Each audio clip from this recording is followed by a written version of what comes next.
ಈ ಒಂದು ಸಿದ್ಧಿ ಜನಾಂಗದವ್ರು ಮೂಲತಃ ಆಫ್ರಿಕಾ ಖಂಡದವ್ರು. ಆಫ್ರಿಕಾ ಖಂಡದಾಗ ಬಂಟು ಅಂತೇಳಿ ಒಂದು ಜನಾಂಗ ಐತಿ. ಆ ಜನಾಂಗಕ್ಕೆ ಇವ್ರು ಸೇರಿದವರಾಗಿರ್ತಾರ. ಬುಡಕಟ್ಟು ಜನಾಂಗದವ್ರನ್ನ ಅಲ್ಲಿಂದ ಗುಲಾಮರನ್ನಾಗಿ ಕರ್ಕೊಂಡ್ ಬರ್ತಾರ. ಆದಿವಾಸಿ ಜನರ ಪಾಪ ನೋಡ್ರಿ ಹೆಂಗೈತೆ ಅಂತ ಹೇಳಿ. ಎಷ್ಟೋ ಟೈಮ್ ಆದ್ಮ್ಯಾಗ ಇವುಗಳನ್ನ ಹುಡ್ಕೊಂಡು ಕಾಡ್ನ್ಯಾಗ ಬಂದೀವಿ. ವೆಲ್ಕಮ್ ಟು ಜನಾಂಗದ ಮನೆಗೆ. ಅಜ್ಜ ಅವರು ಮತ್ತು ನಮ್ಮ ಅಜ್ಜಂದು ತಂದೆ ಅವರು ಎಲ್ಲಿಂದ ಬಂದಾರ, ಆಫ್ರಿಕೆಯಲ್ಲಿಂದ ಬಂದಾರ, ಆಫ್ರಿಕಾದಿಂದ. ಅಲ್ಲಿಂದ ಬಂದಿದ್ರು ಅಂತ ಅವರು.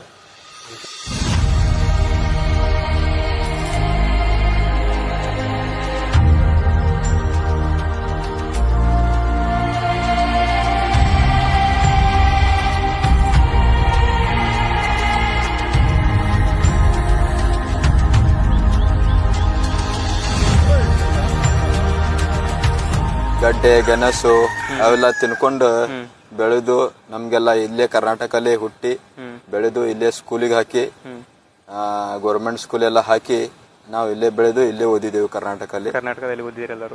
ಎಲ್ಲ ಅವ್ರ ಎನ್ಸೆಸ್ಟರ್ಸ್ ಏನಿರ್ತಾರಲ್ಲ ಅವರು ಯೂಸ್ ಮಾಡ್ಕೊಂತ ಬಂದಿರೋ ಉಪಕರಣಗಳು. ಇವಾಗ ನಾವು ಇವುಗಳು ಬೆಳೆಯುವಂತಹ ತರಕಾರಿ ನೋಡಕೊಂತೀವಿ, ಯಾವ ಥರ ಅವರು ಅಗ್ರಿಕಲ್ಚರ್ ಮಾಡ್ತಾರೆ ಅಂತ ಹೇಳಿ. ಆನೆ ಬರ್ತಾವ ಸರ್. ನಾವೆಲ್ಲ ಒಂದೊಂದ್ಸಲ ಫಾರೆಸ್ಟ್ ಡಿಪಾರ್ಟ್ಮೆಂಟ್ ಹೋಗ್ತೀವಿ. ಸಿದ್ಧಿ ಜನಾಂಗದ ಎಮ್ಮೆ ನೋಡ್ರಿ, ಎಮ್ಮೆ.